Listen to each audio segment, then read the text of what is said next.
see that they are fully on the screen, and then they will go straight into their question. We will remove them. I have to go 6 go to the next person.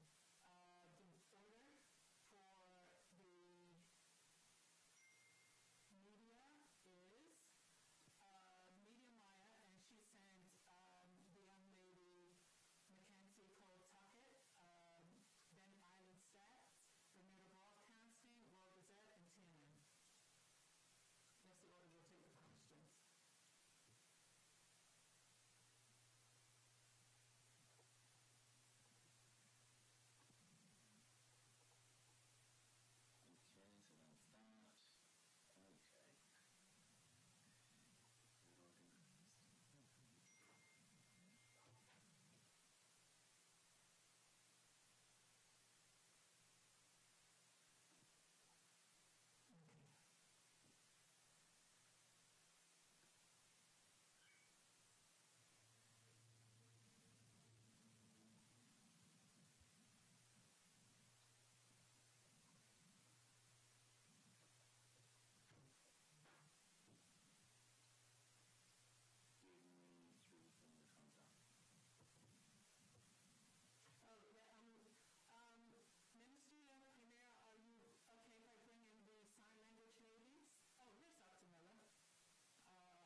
give opening remarks, followed by the Minister of Health, the Honorable Kim Wilson, who will give an overview of COVID-19 results as of today. Premier, you're live.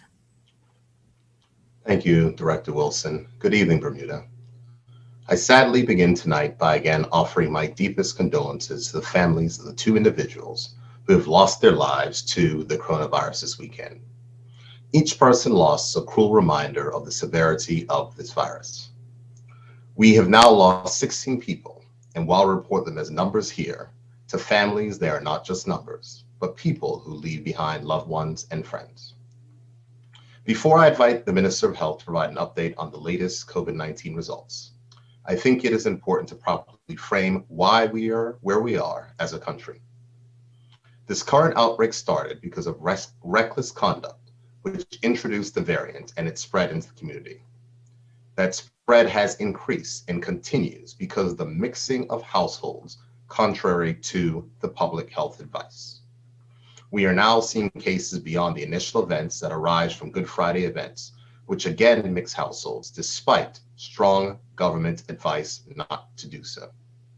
The number of people in hospital, the number of people in ICU, and the number of people testing positive for this virus means that we must take stronger action now to stop the spread and save people's lives. We must and we will act now. As indicated, I am joined tonight by the Minister of Health, the Honorable Kim Wilson, who will provide us an update on the latest COVID-19 test results. The Chief Medical Officer, Dr. Ayo Oyinloye, is also present to answer any medical or technical questions from the media. And we're also joined tonight by Dr. Wesley Mitter, the hospital Chief of Staff. First, we'll hear from the Minister of Health.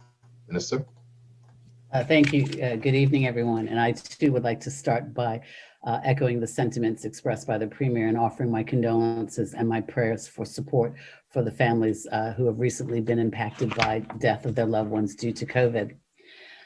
As the Premier noted in last night's press conference, our goal is to shorten the COVID-19 update press conferences. I will provide information on the positive cases, the positivity rate, and details of those who are infected, such as travelers who tested positive and their flight details. My updates will continue to include how many people are in the local transmission category and how many people are under active investigation. If anyone is looking for additional details, such as the mean age of the positive cases, that information will continue to be updated on the government website at coronavirus.gov.bm.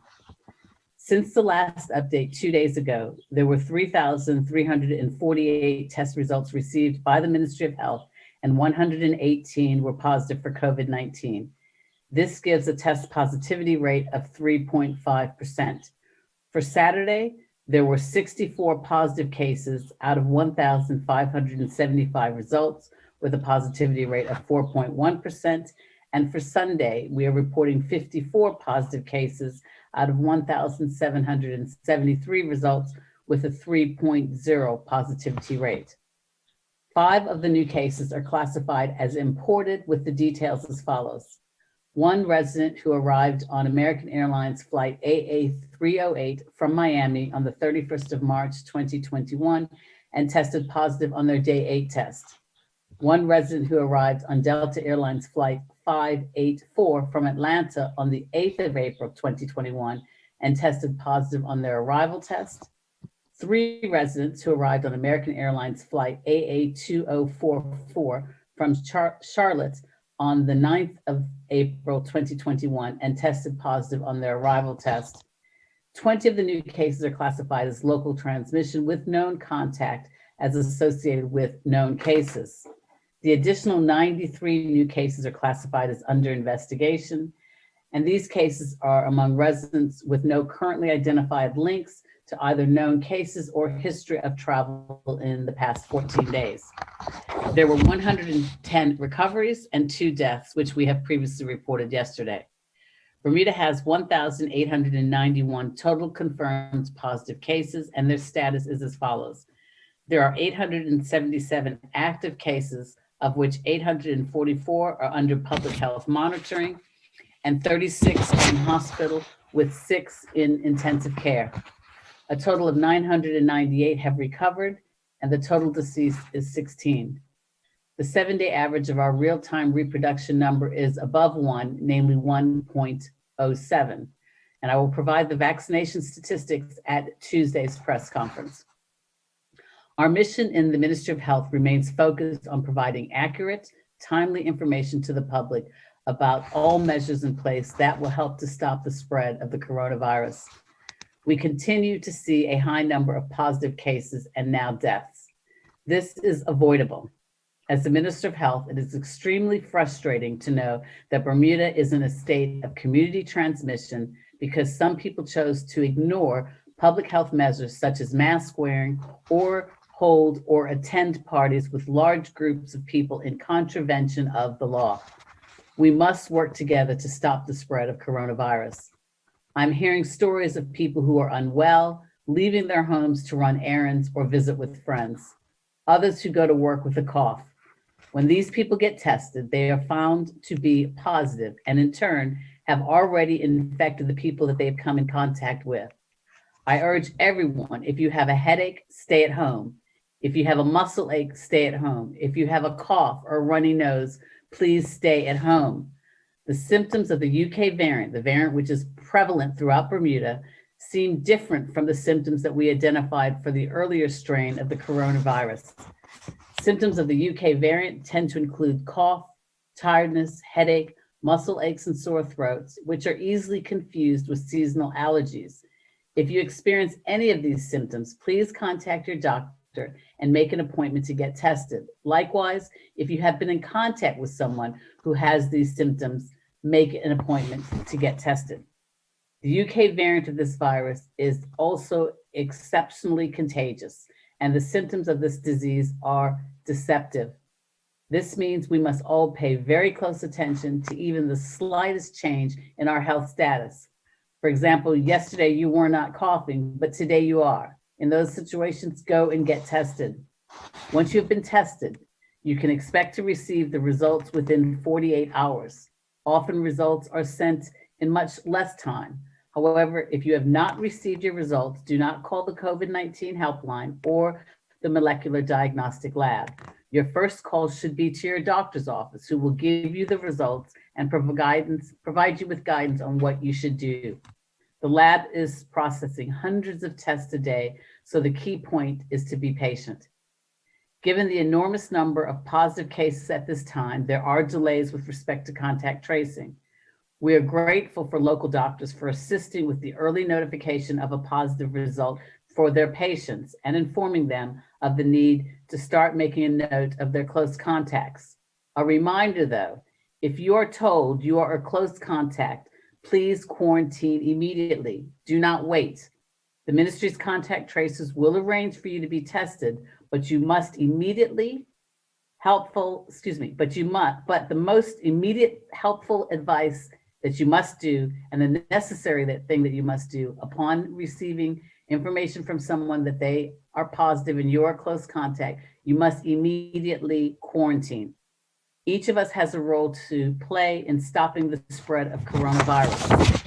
Follow public health guidelines, wear a mask, practice good hand hygiene, maintain physical distancing, download the We Health Bermuda app, and if you haven't already done so, register to get vaccinated.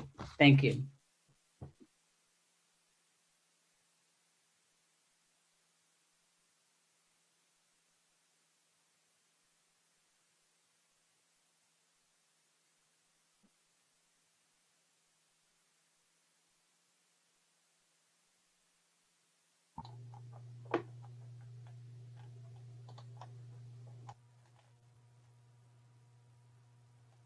Thank you very much, Minister of Health.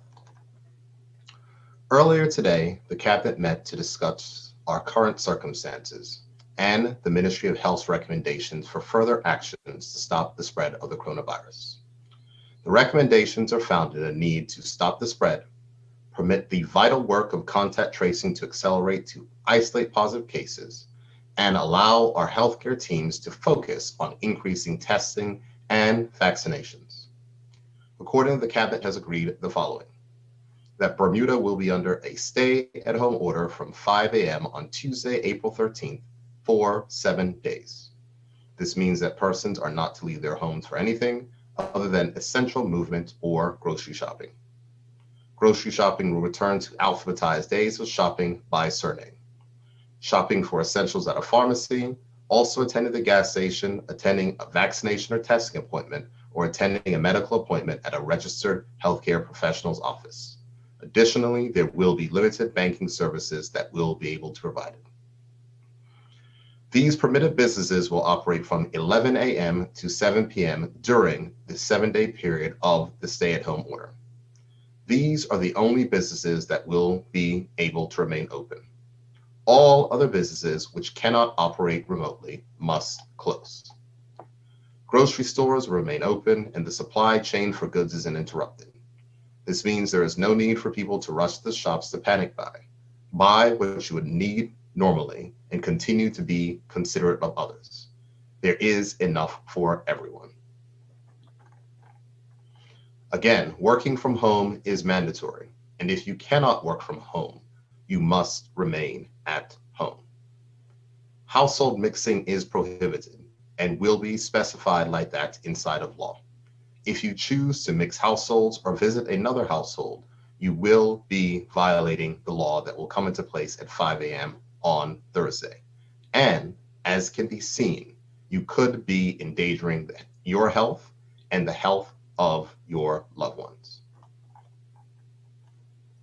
The cabinet will continue to deliberate, and on Tuesday, when our next press conference is held, we will lay out further details regarding the stay-at-home order and what our next steps are, including changes to the restrictions at the country's borders. It is clear that the rate of spread is far more advanced than we believe, and the regulations put in place have not been enough to slow it down. We must act now, as continued unabated household mixing is leading to increased transmissions and persons are becoming ill due to the severity of this variant. With these enhanced measures, our goal is to slow the spread, ramp up testing, and continued expansion of our vaccination program.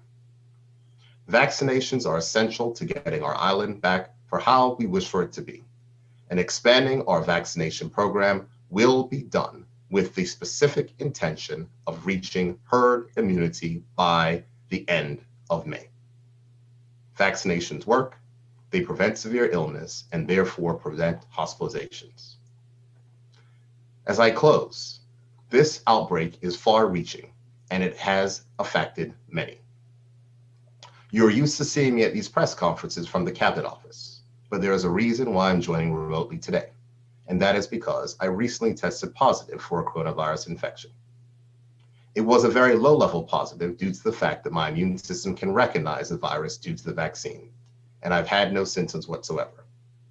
It was my 5th test in 3 weeks, and on Good Friday, my entire family tested negative, so it was quite a shock, especially as we've been extra cautious.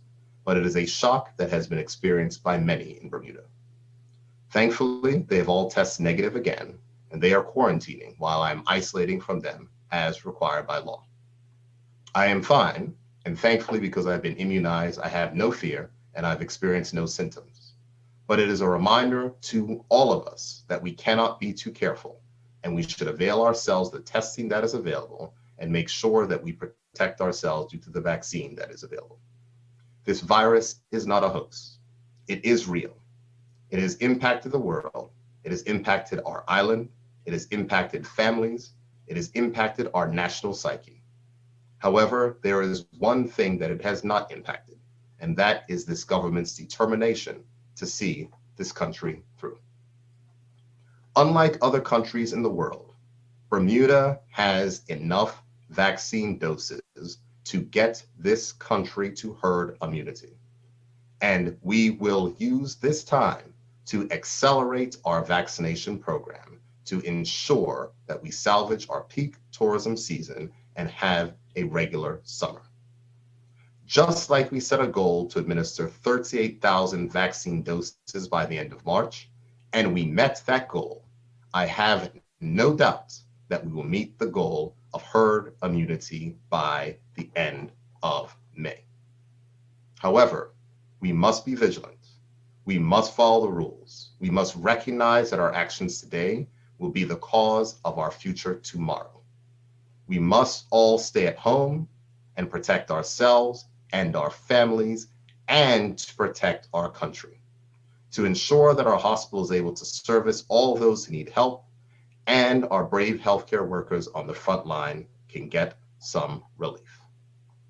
Over the coming days, we will be in our separate homes. Despite this physical disconnection, we must come together with a collective mindset to do what it takes to end this outbreak in this country. I know that it will not be easy, and I know that many are frustrated, worried, and ultimately tired of this persistent battle. This does not mean that we have to agree on everything, but it does mean that we must work together to achieve our common goal of stopping the spread of the coronavirus and ensuring that we protect our entire healthcare system. As I had indicated, we will be giving another press conference on Tuesday, where we will lay out the next steps, which will take place after the initial 7-day stay-at-home order. But the most important thing for all of us to remember is do not mix households, be very careful and be very vigilant, and follow public health advice. Give your contact tracers information, make sure you quarantine if you're asked to do so, isolate if you're required to do so, and make sure that you do what is necessary to help this country get back to where it needs to be. With that, I'm happy to take questions from members of the media. Premier, we'll start with Mackenzie Cole-Tuckett for Media Maya. Mackenzie, you are live. Please ask your questions. Good evening, everyone. If you can hear me go correctly. We can hear you. All right. Mackenzie Cole-Tuckett reporting for Media Maya. I will just. My first question is for Dr. Miller. Earlier this week, the BHB asked families to take home their loved ones who were fit for discharge. Are you able to share how that's going? So far, I must say we thank the public for their response. The response has been good. There were a few people who initially were reluctant because some wanted to go on holidays and they would do it when they come back. There were some who also were reluctant because they had relatives who had tested COVID positive, came in because of that, but they were now well enough to go home. But after giving them the appropriate reassurance and also coupled with the guidelines from the Department of Health, they were willing and they took them home. So far that bit is going well, and we must thank the public because that placed us in a position where we were able to admit other patients. Okay, thank you. And as a supplementary, how is the BHB managing with the significant increase in COVID-19 related admissions? We are coping because we did make extensive preparations.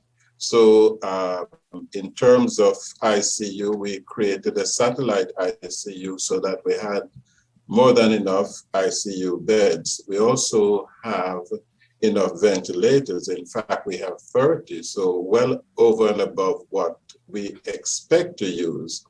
Our challenge really is in terms of staffing, because as you know, in a pandemic like this, some of our staff get ill and they have to go off. Also, unfortunately, some of them did not take the vaccine, and it therefore meant that those who didn't take the vaccine, we can't bring them back quickly if they test positive. So they would be off for a minimum of 14 days. So that placed some pressure on us and the remaining staff. Okay, thank you. My second question is for Mr. Premier or Minister Wilson. In light of our current COVID rates, does the government have a position on persons who must work second jobs and are therefore in more than one workplace bubble, specifically those who are unable to work from home?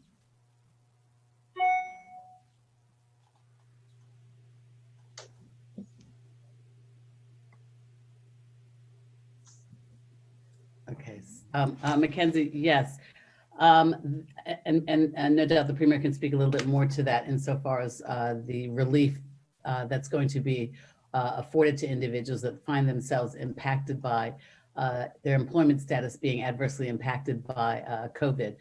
Clearly, it's a concern because we recognize that in addition to there being challenges with respect to COVID, but also from a public health perspective, poverty or inability to feed one's family or the stress related to not being able to work also has a adverse impact on one person, on an individual's on their psyche, on their mental and their physical status. But as the Premier has indicated, there will be relief that's offered similar to that was offered previously for individuals who find themselves unemployed or their employment status impacted adversely because of the closures of various establishments due to the restrictions that the Premier has just announced because of COVID.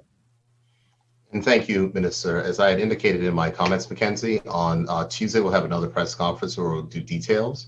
However, individuals who are affected by mandatory business closures can go to uba.gov.bm and can go ahead and to apply. The intention is for the initial stay-at-home order to last for 7 days. So it goes into place this Tuesday. I misspoke earlier and I said Thursday and Tuesday, so some may have gotten confused. Tuesday at 5 a.m. And that will be in place until next week, Tuesday at 5 a.m.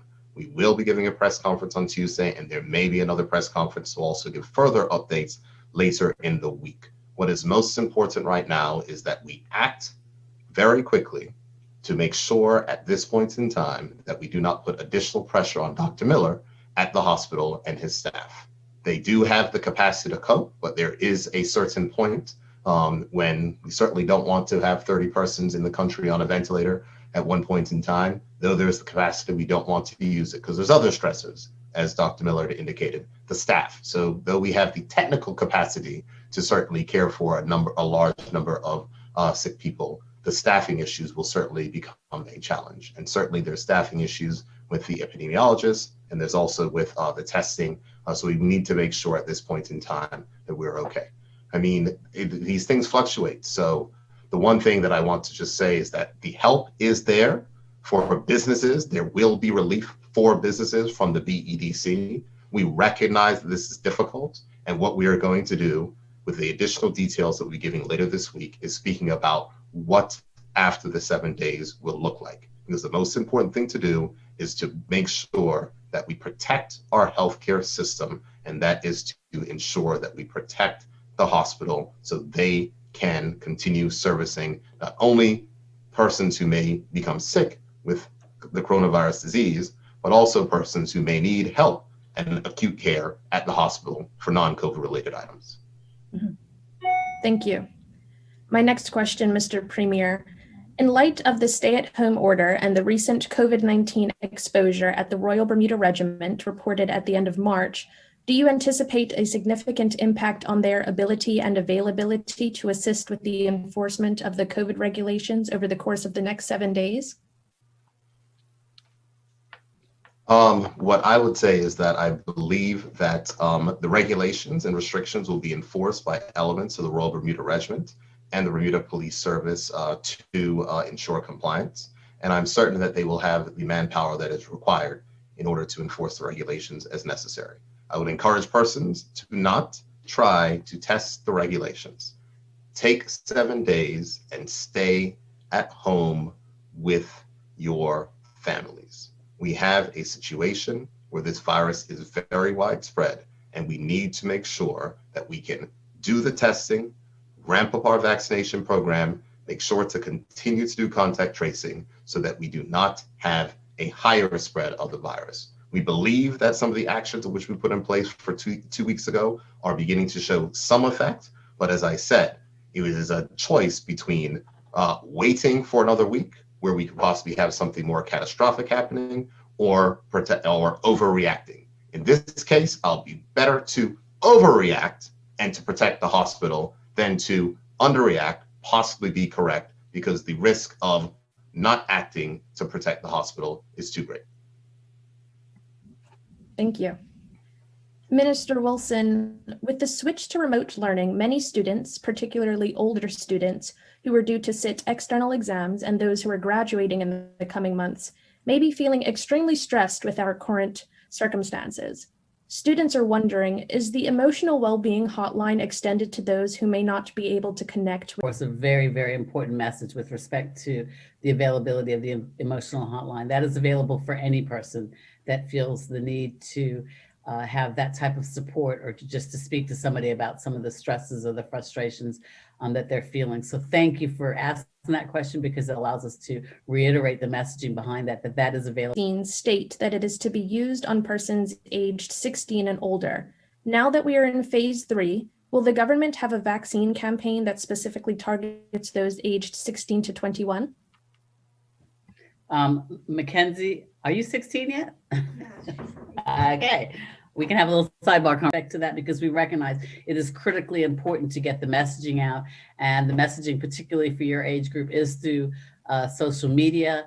We are looking for individuals that would like to be champions that will take the vaccination and champion the cause for us, because we know, as a matter of fact, that the only way to get out of this pandemic is to vaccinate. And so we want to encourage everyone to register and vaccinate. The registration process was widened for 16-year-olds. So we are certainly seeing an uptick in individuals that wish to get vaccinated and immunized. So we are certainly going to continue promoting that. And you and I can have a little chat afterwards, please. Thanks, Okay. Mackenzie. Thank you. No further questions for me. Thank you, Mackenzie. Premier, we'll now have Earl Baston from Island Stats. Earl Baston, you're live. Good evening, everyone. Good evening. With this latest announcement made by the government, will we still have the airport open for people to come and go? The airport is not being closed. The airport is not being closed. Okay, fine. And also with this latest announcement, what happens with 14 days? Because we've been coached and processed for everything happening. Stay at home for 14 days if you test positive. Why now 7 days? Minister, we'd like to take that. Sure. Yes, Mr. Bazin, that 14 days is a very important number, because that's the general incubation period.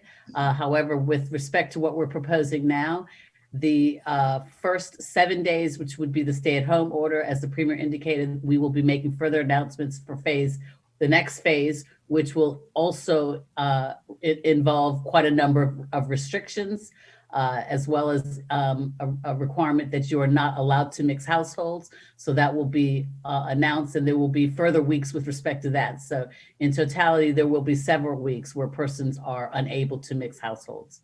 But more of that we will be announcing later on this week. Okay. Obviously, everyone in Bermuda is looking west to the CLGP. What is the latest with that, with this period? Will they be allowed to train on the water while we're at home? What I'll say is, Earl, when the cabinet made its decision, the cabinet does not consider what the impact on CLGP may or may not be. We're acting in the interest of health. But as you know, CLGP is on the sporting calendar for both the preparation of the actual racing. We will work with the organizers to ensure that any activity is carried out in full compliance with the regulation and without exception.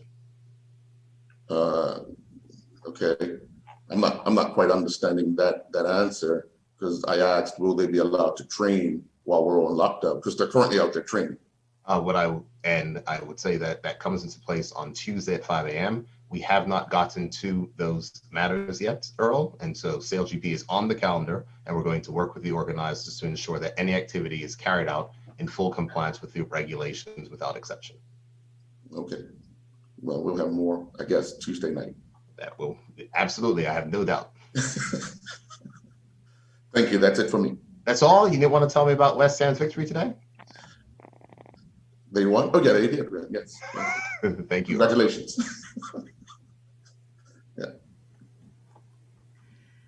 Premier, we now have Bermuda Broadcasting, Don Burgess. He's just coming online.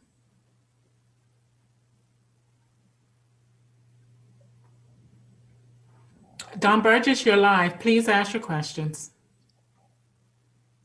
Good evening and thank you. Mr. Premier, you just announced that you had received the COVID vaccine and that now that you have COVID and you've more When than it goes, does not go so far as to have COVID, but go ahead. okay, well, you've tested positive.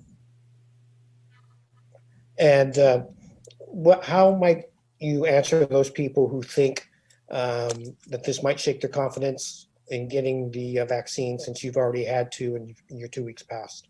I would say that it should not affect the confidence at all. The fact that I'm here, the fact that I have no symptoms, the fact while there are many persons that are in hospital or experiencing symptoms who have not had 2 doses of the vaccine and are fully immunized, is a testament to the vaccine's effectiveness. I mean, the vaccine, the initial ratings was it was 95% effective against mild to serious disease. The Dr. I'll quote better the statistics in regards to the vaccine's effectiveness when it came to death. But the fact is that I tested positive, a very low level positive infection. As I said, I felt nothing. It was a CT value or CP value, however they say, where most doctors do not believe that you can be infectious. But the fact is that we take the precautions. We're going to wait in Bermuda. And our goal as a country is to accelerate the vaccination program to get us to a place where we have herd immunity. So for myself, I would say that I am an example as the reason why you should make sure that you get vaccinated. So in the off chance that you do get a coronavirus infection, your immune system can recognize it, fight it off very quickly, and you can, do press conferences in a Sunday evening from isolation. Okay, thank you. We just heard that there are 36 persons in the hospital with 6 in the ICU. The average hospitalized COVID patient doesn't arrive at the hospital until approximately 2 weeks after the onset of the infection. If we count backwards 2 weeks from Friday, the number of active cases was around 200 persons on March 26th. This gives us an average of 14% of the COVID patients ending up in the hospital. If we look at today's COVID numbers, which are at 877 active cases, and we take 14% of them, we get to a figure in excess of 120 patients potentially needing hospitalization in the next 2 weeks. You just mentioned that the hospital has enough beds and meds and staff to take care of the current patients. How many beds do you have should such a large surge materialize? Dr. Miller? Well, that surge would not come all in one day. And so what happens is that some people will get better and others go out. So right now on the acute side, we have 90 beds, but we have the ability to create, and we have identified spaces, and we have the beds to ramp that number up so we can effectively double that number. But we will not have all the people in at the same time. Our big challenge is not so much the numbers coming in, it's staffing. Okay. Thank you. We're learning more and more about breakthrough cases, meaning people who've been fully vaccinated, including 2 weeks past their second shot, who are contracting the virus. CMO at the last press conference on Tuesday reported that Bermuda had 23 breakthrough cases as of March 29th. Can you update us on how many breakthrough cases we've had to date and what is their status? Hi, Don. I don't have the most recent figures yet. As you appreciate, the numbers are coming in quite quickly, so I can get that to you at some stage. But as of last week, we had 30 cases that I was aware of. Including what their status was? Sorry? And their status? What do you mean? The clinical status? Hospital or ICU, or they just at home? Oh, right. No. There's nobody who's been fully immunized. There's 2 doses plus 2 weeks who was in admitted in hospital. Oh. Mr. Premier, were you going to add to that? I was just going to say, when he's counting the people, I would be one. But I think it's important to note that there is the infection and then there is the disease, which is caused by the infection. Yeah. Okay. Thank you. It's a very important distinction. The CDC came out last week and said vaccinated people in the United States can now meet indoors and unmasked with other vaccinated people as the risk of transmission is very low. We've heard talk about incentives in Bermuda. Why are vaccinated persons in Bermuda being made to lock down with the folks who have not been vaccinated? Don, if I can answer that before the CMO gives the technical answer. Certainly, it is a concern that a number of persons have raised, but where we're operating from is we're operating from the place of science. And the CMO has given his advice. There is going to certainly be discussions this coming week, because I certainly recognize the concern of those people who have done the right thing and who have followed the rules and are now, at a place where they need to remain home while they've done everything right for those persons who may not have done things correctly. And then we see the situation that is at the hospital. But it is a discussion that we will have, but we're going to make sure that we make the decisions of which we have, balancing all the available factors and all the available facts. CMO, don't know if you want to add a technical matter to it. Well, thanks, John. So the best way to answer that question is that for fully vaccinated people,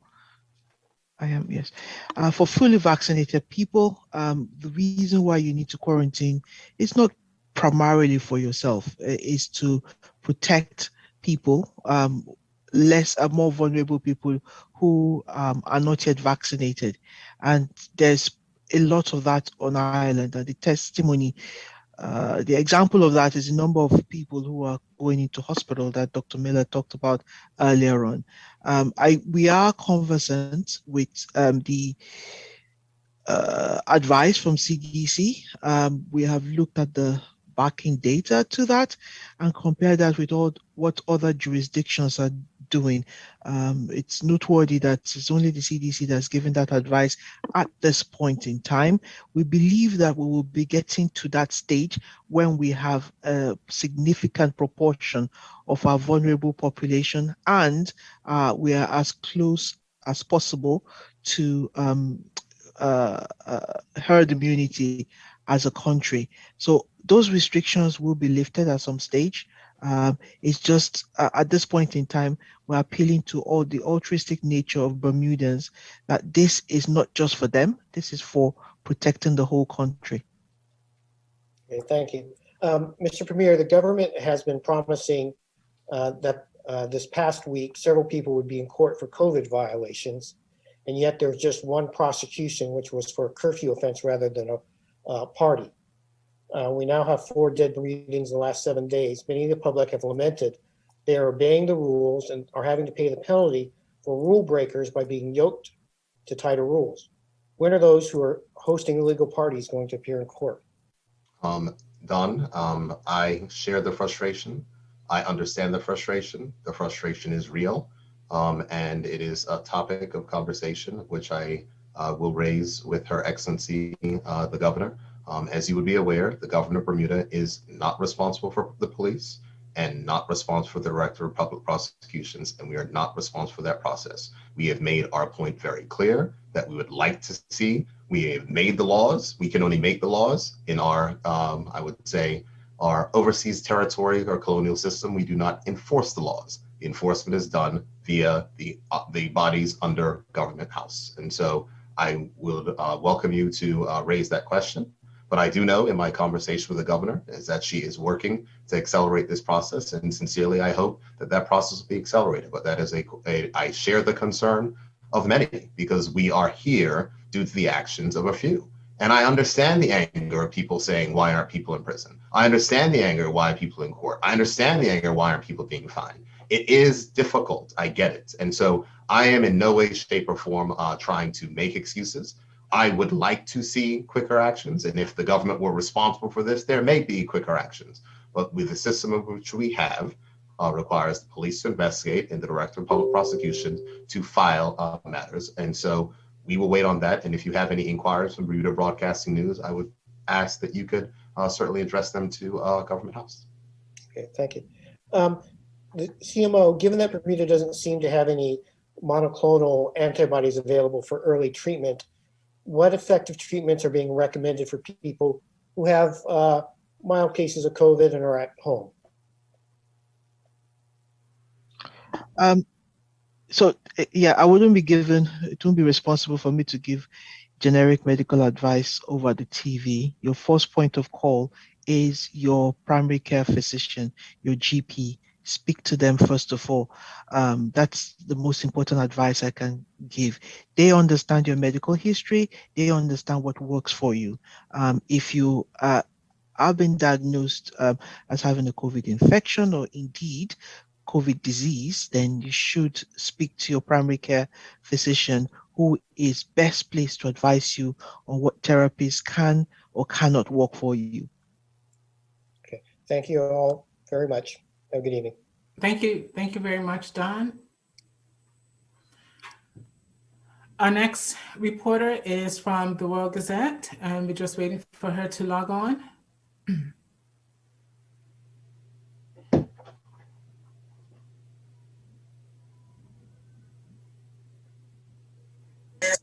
Sarah Lagan, you are live. Please ask your question. Good evening, everyone. Good evening, Sarah. Question for the Premier and Minister of Health. Given the severity of the COVID situation we find ourselves in now, are there any regrets that we've not put these kind of measures in place earlier? What I can say is, Sarah, that hindsight is always 2020. What we do is we balance the risks, we balance what it is that we have, and we look at the available data. And so we acted, phase 3 restrictions were put in place before phase 3 restrictions were put in place at the last outbreak. We acted very quickly a week after to put in phase 2 restrictions. We actually believe that there's a chance that the phase 2 restrictions with the minimized mixing of workplaces, which we're seeing a significant number of infections that are from, in addition to schools and other items, we will see a reduction. But as I had explained earlier, when you have so many different variables, you prefer to overreact in that case than to underreact. We think that the actions have been appropriate. There's some persons who think that we should have acted sooner. There's some persons in this country that do not believe that we should act at all. We will never balance the thoughts and opinions of all. We will continue to press forward as the government and make the decisions that we feel are the best, that are based on the advice which we receive and the decisions which we make. So though we do not want to be in this place, I think we should also recognize that Bermuda has a world-leading vaccination program that is going to be accelerated even further, that is going to take us to herd immunity by the end of May. That is a target that the Minister of Health has committed us to. That is a target that the government will be committed to. And we'll make sure that when we get to that point in time, there'll be sufficient restrictions at the border to make sure that this does not happen again. Okay, thank you. We have heard that more respirators are coming to the island. Is this correct? And if so, could you let us know how many are coming and why there are more? To Ms. Wilson, I guess.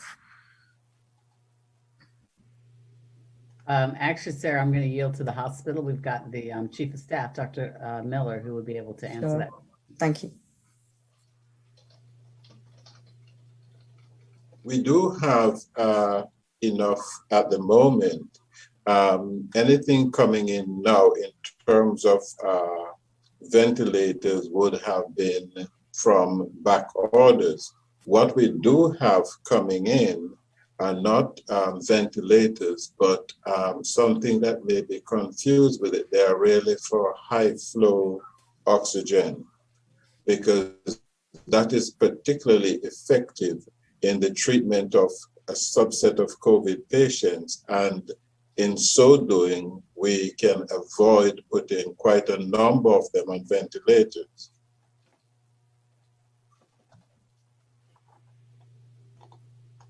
Okay, thank you for that. Can you give an indication, Dr. Miller or Ms. Wilson, on how many emergency staff have tested positive and been sent home, ER staff? That sort of detailed information would be confidential. So I wouldn't be able to release for a small department. What I can say is that overall for the hospital, a small number of staff have been sent off. Most of them have been by virtue of having contact rather than them being positive. So we have them off on quarantine.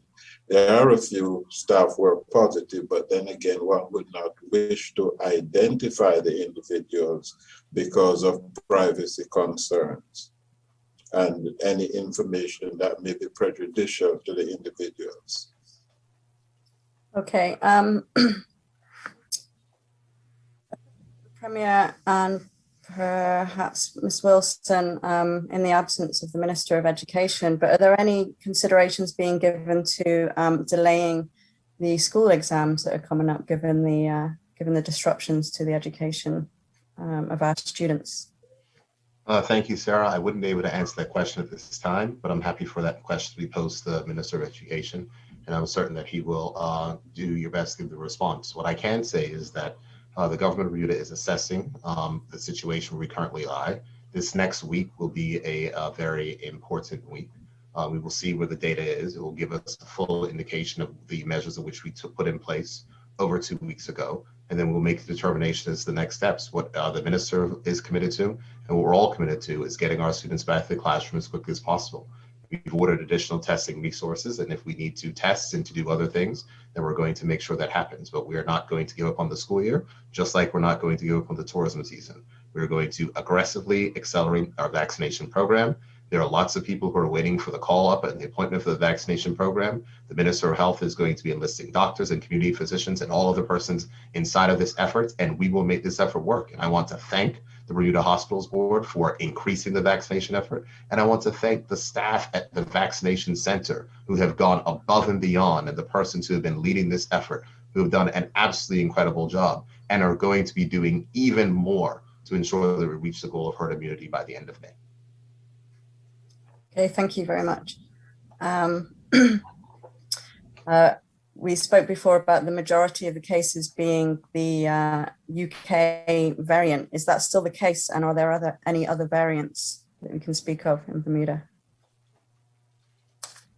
Yep, I can answer that. Yes, It is still the B117 strain, the strain that was originally identified in the UK that is predominantly the strain that we're coming up against each time we say positive person.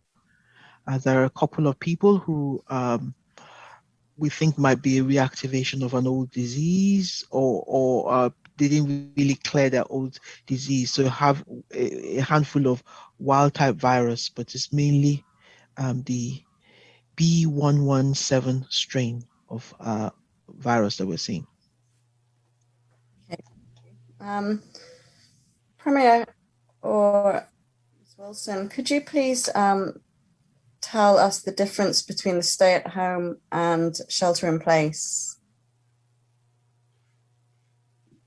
The stay-at-home order refers to persons being required to remain in their household, save for exceptional matters such as going for medical treatment, going to get your vaccination, going to get tested. And you'll recall when we did the shelter-in-place a year ago, it also included the closure of the airports. And as the Premier indicated a few moments ago, that is not part of this particular next phase of the orders.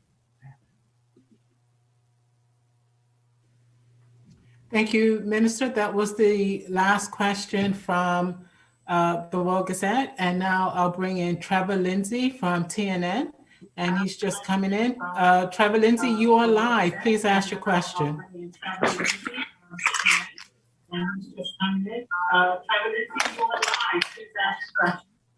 Good evening. Health Minister, I want to start with you.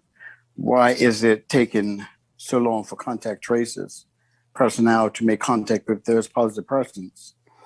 I've been told that individuals have, and I said it last week, and I'm still hearing the same thing, that it's been something like 10 days for contact tracers to make contact with positive cases. Why is this taking so long? Thank you, Trevor. When you asked that question last week, I don't want to sound repetitive, but I will repeat what the CMO said. That does sound very unusual, that it would be 10 days for a positive person to have been contacted. I can't speak specifics, because obviously you haven't provided me with specifics. However, we have employed the services of medical physicians who are making contact with their patients in the first instance, patients that have been identified as positive. So they will get a call from their doctors in the first instance.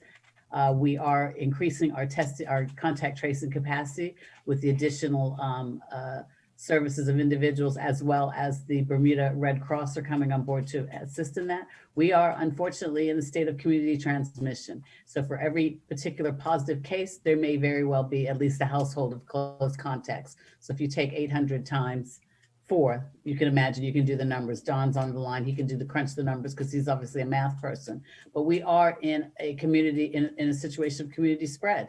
So as the messaging has been previously, and as I said just a few moments ago during my remarks, if a person contacts you and says, by the way, I've been identified as positive, you're going to be one of my close contacts, we are asking those persons in the first instance to immediately quarantine until they receive further instructions from either their doctor and or the contact tracing team.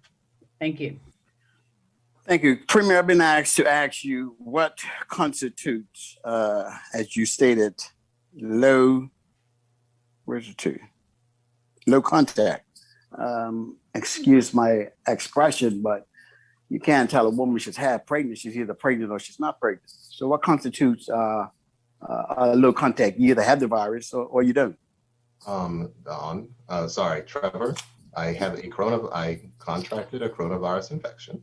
It was a low level positive. I'll leave it up to the scientists to give all the definitions between CT values and what that means and how that factors into it. But the fact is that I contracted a coronavirus infection. I am in isolation and following the rules of which are necessary under the laws of the Quarantine Act as directed by the Chief Medical Officer of the country. Okay, another question here. What happens to businesses with containers on the docks being shut down for 7 days? The first 7 days, I'll put it that way, and you're due to have meetings to either extend to see where we're going to go with this. I would say that containers on the docks are essential services as defined under the Essential Services Act, and those containers will be able to be cleared off the docks. Whether or not they'll be able to be unloaded is a different question, but food supply, refrigerated containers, and those things will be able to continue as they were last year. What I would like to say, Trevor, is to provide a little bit of clarity. The government of Bermuda has prepared a number of various graphics which will be going out to remind people of the restrictions that are in place. But what I would ask people to do is just harken their minds back to a year ago when we were in a similar situation. And what that meant is that, you're allowed to leave your house for an hour for exercise. You were restricted to your home, alphabetized grocery shopping, those type of things. This is a very serious situation. We are acting to protect the hospital. And that is what we must do, protect the hospital. I haven't heard anything about those that are homeless, and I got a few calls about from family members of homeless individuals. What happens with the homeless in this situation? Thank you, Trevor. It's a good question. As you can understand, there was a discussion that was held at Cabinet earlier on this specific issue. Last year, during shelter in place, we did provide services to the unsheltered population. But given the transmissibility of this virus, it would be unwise to put a person in a place, even if they are socially distanced as they were last year, due to the challenges of which we are experiencing.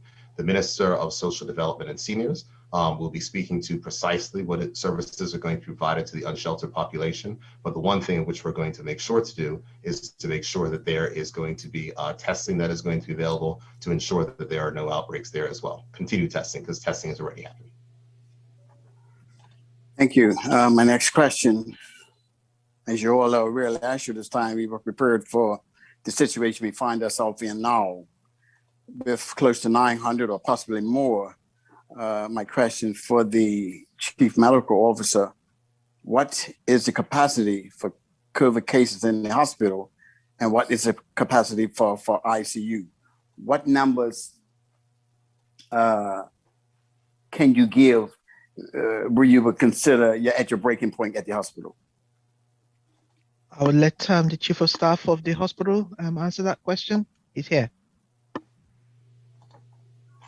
Thank you, Trevor, for your question. As I said beforehand, in terms of ventilators, we have 30. And we won't need ventilators for all the patients. As you know, very few go on ventilators now because we use high flow oxygen and we have other things. So in terms of ICU bed, we have created a satellite ICU. In fact, I've given instructions for that to be expanded, and that work is underway. We have a situation where quite a number of our staff have not been vaccinated. So when they go off sick, by virtue of not being vaccinated, I cannot bring them back early. So there's pressure on the remaining staff. And part of the problem with COVID is not just in numbers, but some patients stay a very long time. And it therefore means that you run the risk of burnout of these specialist nurses. In preparation for that, we have also cross-trained a number of nurses. So, you know, we have a complement of nurses in the operating theater and the post-anesthetic care unit. And they're all trained to carry out these functions, and they can do them very well. Our challenge really, though, would be having large numbers on a sustained basis, not because of capacity, but because of staffing issues. Thank you. I don't know who can answer this question. Who is policing, who is monitoring those that are positive? Because I'm getting word that you get those, some that are supposed to be home quarantining are leaving after 4 days to run to the shop, as stated earlier. Who is policing the 800 and so those persons that are positive? Well, Trevor, obviously individuals, we do have a civic responsibility, not in addition to the fact that it's unlawful for them to leave their premises whilst they are meant to be in isolation. And if those type of information comes to you, I suspect, and I would hope that you would do the responsible thing and call 211, as we are informing persons to do. We still do have the regiment that are assisting to provide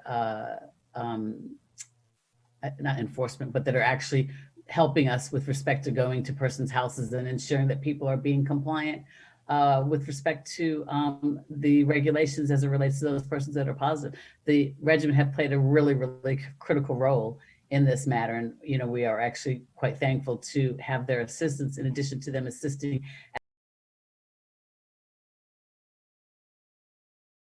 us with respect to enforcement of the regulations as it relates to ensuring that persons are where they're supposed to be during the period of isolation. Thank you. My last question, if it's okay. We've had a few incidents this weekend where individuals carrying on recklessly at a certain club, and we all know about it. What is going to be the consequences for those violators? Is there going to be extended consequences for these violators, these individuals that are not adhering to COVID regulations? Trevor, I have no idea what you're talking about. I'm sorry. There was a situation at the Dandytown Sports Club on Friday night. Oh, okay. Police put out a statement. What are going to happen to these individuals that are violating these? Certainly didn't see the video. I will say that the enforcement of the rules is something that the government recognizes important. And it is our sincere hope and desire that the authorities who are responsible for enforcement will hold persons to account for violation of rules, which the... If you wish to give some closing remarks. Absolutely. Thank you very much, Adiraka. I know that this news is not the news that many persons wanted to hear, even though many persons expected this to be the news that we'll be delivering this evening. But what is important is that we remember the importance of staying at home and not mixing families. It is vital that we do not mix families, do not mix households. We will get through this. We will accelerate our vaccination program, and we will return to normal very quickly. We must protect our hospital. This is why these actions are being taken. And I ask you to tune in on Tuesday night at 5:30, where we'll have more details on what will follow the 7 days stay at home order. So I wish everyone a very happy evening. Thank you and good